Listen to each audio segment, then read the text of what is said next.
All right. Good morning, everybody. Hope everybody's having a great week. I'm not sure when you're going to be listening to this, but it is Wednesday. It's the beginning of May. My friend Steve Parisi he's got multiple liquids in front of him, ready to A rock. lot of water and a lot of coffee, my friend. That sounds good. I got nothing. All right. I gotta head out, I guess. We have something we want to talk about today, and it's around concept selling. And Steve and I were having a conversation off camera, and I was talking about years and years and years ago when I first started working in this business. Somebody turned me on to the leap concept, which is a well-known, old-fashioned, tried and true sales tool for insurance professionals to talk about cash value life insurance and position it with their clients. And I thought it was really cool. It was something I hadn't seen before. I thought it was really interesting. And as I sat through some meetings and kind of dove in a little bit more, I just was struck by how anyone that I would talk to about Leap was like so gung-ho about Leap. Like it was like, this is where you put all your money. Everything goes into this policy and all your expenses get paid out of it. So it was so absolute. There was no kind of mentality of diversification or how to maneuver in specific situations. Yeah. Not every situation is cookie cutter. And a lot of times when you're working with a certain kind of selling concept, or if you've adopted a certain kind of selling concept, you can get trapped in that where you're just on the hamster wheel.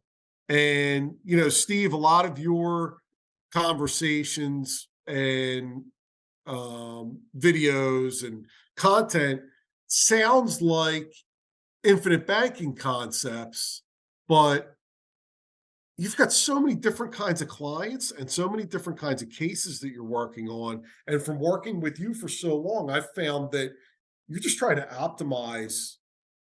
maximize policy values. So being a big believer in permanent life insurance and cash value accumulation and the power of dividends, we just want the best possible results. So how have you kind of stayed out of getting locked into a certain concept? Yeah, different concept. That's a good question. And LEAP, by the way, a lot of agents, old time agents might know what that stands for. Lifetime Economic Acceleration Process. I like the old calculators, by the way. I still use them sometimes. Yeah. Yeah, just because. I liked it a lot. I Yeah. was immediately turned off by how I don't it was just too much for me. I didn't understand how it had to be like all or nothing is what it felt like. Correct. I mean, what it would do is paint a beautiful picture about life insurance, particularly the tax benefits. And then you have other calculators that allow you to run assumptions on taxable investments or tax deferred investments. And it's really nice. It's kind of like a PowerPoint slide, but it's built into a calculator where you can say, all right, if you earn 5%, here's the growth over time. But then when you click this button that says taxes, you punch in your tax bracket, you see how much goes to taxes, and then you see your net return after those taxes are paid out. And then the advisor would say, oh, what about fees? If you've got an advisor, take out a 1% fee. So you thought you're getting 5% or call it 7%, and then you're actually getting 4.5%. Oh, along with all this risk and such. So it's, I don't want this to sound wrong, but it's a very, very effective tool to show numbers and provide transparency, which is what I like. But when you're using talking points with it, you can use it to attack different financial vehicles that you might not be in favor in. So what I've seen, similar to what you had voiced earlier, is people would use those tools really to beat up everything else and then say, here's the solution right here, the greatest product in the world, whole life insurance, and really advocate for getting as much money as you can into the policy. And that's one tool that does that, or one concept you could say. There's another software, Truth Concepts, is very similar to Leap. When you look at the actual calculators and such that are used, You mentioned infinite banking, there's bank on yourself, all of those different concepts to interest people in whole life insurance. It puts a light bulb on. Hey, I didn't know all that. I'm very interested in it now. So to get back to the point in your question, you've got these different concepts. How do we avoid getting sucked in? How I look at it is when people are working with us, really what we do is educate people on how whole life insurance works, how to maximize the cash value, what different companies and products are flexible. Can I fund it for a short period of time? And you can go on and on. But typically, the goal of someone that is working with us is I want to maximize my cash value first, and I want to make sure that that's maximized. The death benefit's important too, but they're like, how do I get the most out of my dollars going in? So we do that. And then step 2 is using it, which could be a particular concept. So speaking to infinite banking, because you had mentioned that a lot of times our videos seem like that when we're not even talking about it. Right. When people approach us that are interested in infinite banking, typically what they're interested in is that concept. They like the idea of getting money into a policy.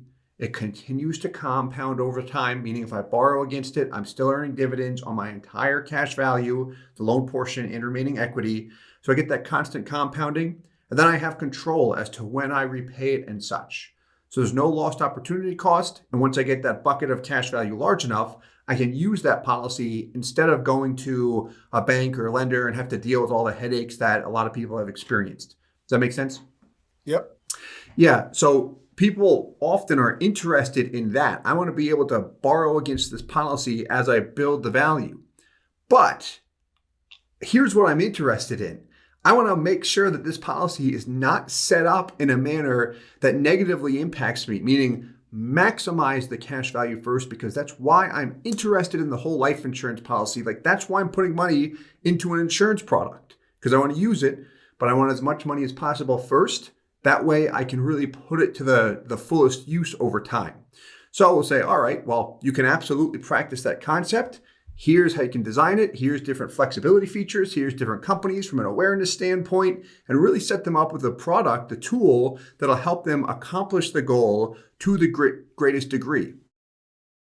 Yeah, and I know that over the years you've been questioned at times by different insurance companies about, too much focus on cash accumulation. What struck me when I looked at that, when I looked at the business that we've worked on, what so often is the case is we're not having a lot of death benefit conversations, Yeah. but the death benefit takes care of itself. I mean, if you're effectively and efficiently funding a Mass Mutual or a Guardian whole life insurance policy that's going to work the way that we've designed it to work, you're going to end up with a maximum amount of death benefit down the road. So it's like in the short term, we want to maximize cash accumulation for living needs. In the long term, down the road, we're looking at what's going to be our legacy in the form of death benefit. But there's just not as many conversations about that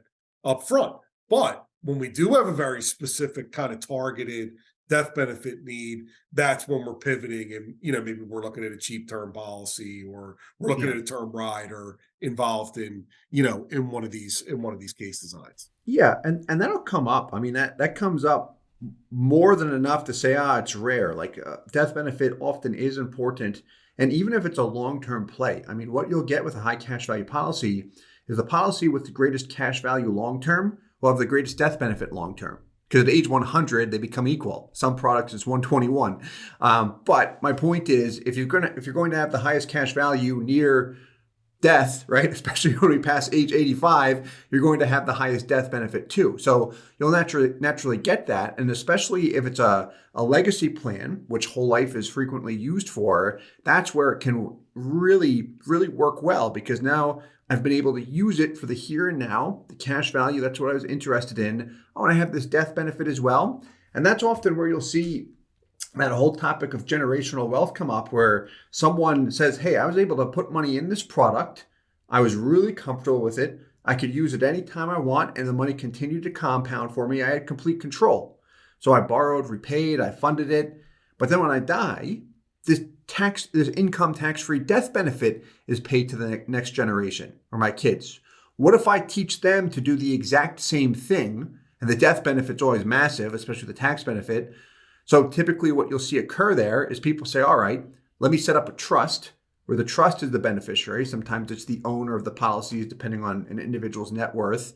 But then that trust stipulates that when those proceeds are paid, new policies are started or existing policies are funded on family members. They continue to use the policies as they have been. Some trusts are more creative where they say, hey, before you can actually borrow against the policy, there needs to be a vote or it has to be agreed upon. It has to be paid back. You can have a lot of fun with it. But my point is, you'll see life insurance, used to create generational wealth. And there's a concept behind it. I've worked on some cases exactly like that. A good amount of cases like that, actually, where, just to kind of, summarize in a blanket way, grandpa passes away and leaves a large sum of money for the next generation and the next generation. And some of the stipulations involve whole life insurance that we're working on, and explaining it to the family is always interesting, because, you'll have a couple of people who are kind of checked out, like really just don't care about any kind of planning or any kind of financials whatsoever. They're like, oh, this is what he wanted, whatever. And then there's another group of folks who are like, wow, this is, I never would have thought of this. I can't believe he put this much thought and time and effort into this. Yeah. I guess this was really important to him. Yeah. Mm-hmm. They always end up being pretty cool cases. Yeah. So go ahead. Yeah, I was going to say what you just said there, right? That gets a lot of people interested that fit that type of market, if you want to call it that. Yeah, I want that. If I can use my cash value and be able to leave a legacy and then see that my family saw all the time I put into it and they're set up for life this way, like people get really, really excited about that. And what does that have to do with the actual design of the policy? Like just on the surface? Nothing. Nothing, really. So there's a concept that draws a lot of interest to cash value life insurance. So in that, take that exact case, someone's interested in generational wealth. Perhaps it's the family office concept if you want to make it more in depth. But when you actually take that policy, that's where the importance of, or where the question is going to come up, isn't maximized, because where everything falls apart or where people feel hurt, a lot of times emotionally, is they get a policy to practice this concept and then they find out that it wasn't set up in their best interest or not what they wanted. Maybe they couldn't just express what they truly wanted because they didn't understand the product enough. And they feel like, I was ripped off, it didn't work. And the whole thing blows up in their mind. So that's really where the importance of setting up that product properly to accommodate the concept someone is interested in is critical. Like you have to do that, because if you don't, then regardless of what you or I or the agent thinks, if the consumer feels like they were ripped off or taken advantage of, you lost. The agent lost. Yeah. Also, I mean, getting back to that, the idea of concept selling, I do think it's really important to, if you're using a certain kind of concept as an anchor, or as just kind of like a steadying force in your business practice, I just think it's so important that you have to preach and you have to talk some level of diversification. Yeah. I feel like if you don't, as a consumer, if somebody is trying to sell me something where I've got a variety of choices and they're just so gung-ho that their option is the only solution, that's a major turnoff. Yeah. You have to be able to, look at each case in a fresh way, look at each client situation in a fresh way, and really try and identify what the best solution is. And maybe your solution, that's your tried and true solution, isn't the best solution. Correct. Maybe that needs to be modified in some way. Maybe the client needs to go elsewhere, and you need to tell them to go elsewhere in a kind, referring way. Yeah, that's it right there, Mike. Like a lot of times in the business, like we as agents try to always find a way to make it work. How am I going to fit this square peg in the round hole? Ain't going to fit. Stop trying to force it. Because what Well, it's easy happens? no matter how much experience you have, because again, before we got on this call, we were talking about a particular case, and Steve and I worked on a case at one point for a very brief period of time where that was just not a good case and wasn't a good client and was not a situation where we could add any value. Yeah. And I remember at the very beginning of that feeling uneasy, but also trying to figure out a way to make it work because I'm competitive. It's business. I want to get it, I want to get things done. I don't Yeah. want to at some point walk away. I want things to be done in a good, reasonable way. And we did walk away because it was a bad situation. Correct. Yeah, you don't want to try and force that because you know it's going to blow up down the road. Yeah. Yeah. Yeah. Working with the cases with you, I've told this to you. Like, I still don't understand how it happened where we had that case and then another case that was just like the complete opposite so quickly. I'm like, how does this happen? Like, when you just look at the statistics and numbers, I'm like, whatever. It It was like is a what it home is. run and a balk back to back. Yeah. The other one's more like a grand slam, not like a home run. Right. Right. Yeah. Um, what other have you looked at any other concepts? Like our mass mutual agency, some of the guys use wealth building cornerstones Yeah. is really cool. Mhm. We talked about Leap, we talked about infinite banking. I've had for some reason I get all these emails about Circle of Wealth. A lot of it is pretty similar. Has anything else, maybe not even life insurance focused, anything else conceptually over the last few years kind of jumped out at you? Yeah, good question. No. So I mean, you covered most of them. Like, if you were to take Leap, Truth Concepts, Circle of Wealth, those are all very, very similar calculators. They present and tell the same story almost in a different way. Leap Yeah. is just calculators, right? And Truth Concepts is the same. Leap's done. I've seen a lot of new programs that got more visuals and such involved, but if you just want the raw numbers, like, that's why I like them a lot. Like, you can Yep. just plug it in, give me the bottom line, and move on, right? Someone who's very data driven and engineer will love that kind of stuff. Right. I remember using a Circle of Wealth. I haven't used it in years, but checking it out, and it was same thing with the calculators, but much more story driven as far as the slides and such that were presented, which will speak to a different audience. So, a lot of times when you have those different systems and different concepts, calculators, whatever you want to call them, they often tell the same story or they have the same goal with respect to selling a Same life insurance product. underlying Yeah. values or meaning. Yep. Yeah, and there's other platforms too that do that and more. If you take Mass Mutual, I know they use eMoney, which is a nice platform, especially for the client, where you can sync up all of your accounts, whether it's a checking and savings account, wealth management accounts with Merrill Lynch or anyone, life insurance policies, just one platform. Guardian's platform, I haven't seen it in years because it's only available to career agents, the living balance sheet. That that one was nice. Like, you could tell they put a lot into that, where it was easy to use, easy to understand, great for the client. Like, okay, they put a lot of time into this and it's effective too. Right. So there's a lot of platforms out there, but regardless of the platform, it really does come down to the agent or the advisor if they have multiple licenses, and really what talking points are they using? What are they trying to sell? Or are they just pushing life insurance because it's the best thing in their mind, better than everything else? Like, that's where, in my opinion, you do need to be careful, because there are other things other than life insurance that are extremely valuable. Like, when I look at our most our most wealthiest clients, high net worth individuals, they're well diversified. Right. They are. Life insurance is a piece. They like it, but they also do a lot of other things, and they do really, really well with that. Right. And that's the same thing on the corporate model. When you look at corporations, life insurance benefits them, but there are a lot of other things that do too. So it's really just being diversified. I mean, that's Right. important. Yeah. And I think that, it's easy to, I feel like as I've gotten older and more mature and more established in my life and in business, I look back 20, 25 years ago. And it was hard for me to relate to that high net worth business owner.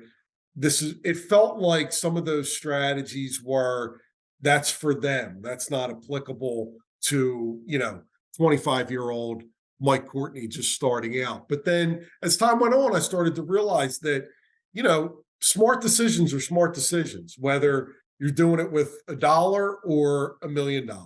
Yeah. So, a lot of the concepts that we work on, I feel like a lot of the cases and clients that we work with are high net worth, they're business owners, they're well established, but saving money and starting to learn how to accumulate wealth should start, when you're a kid. Even if it's, starts with 50 cents, it starts with a couple of bucks. Those concepts can still ring true. There you go. Yeah. And the beauty of different concepts that are out there is they tell stories, and stories get people's attention often much more effectively than just numbers, right? Tell me a story or show me an Excel workbook. Yeah. Like, people are going to gravitate toward the story. That's why Hollywood is where it's at, right? Movies. People like a good story. So concepts do tell stories, and they support products and services that we want to sell, that individuals want to sell. So that's where they will help. It's just using it in the right and responsible way. Responsible is the most important word right there.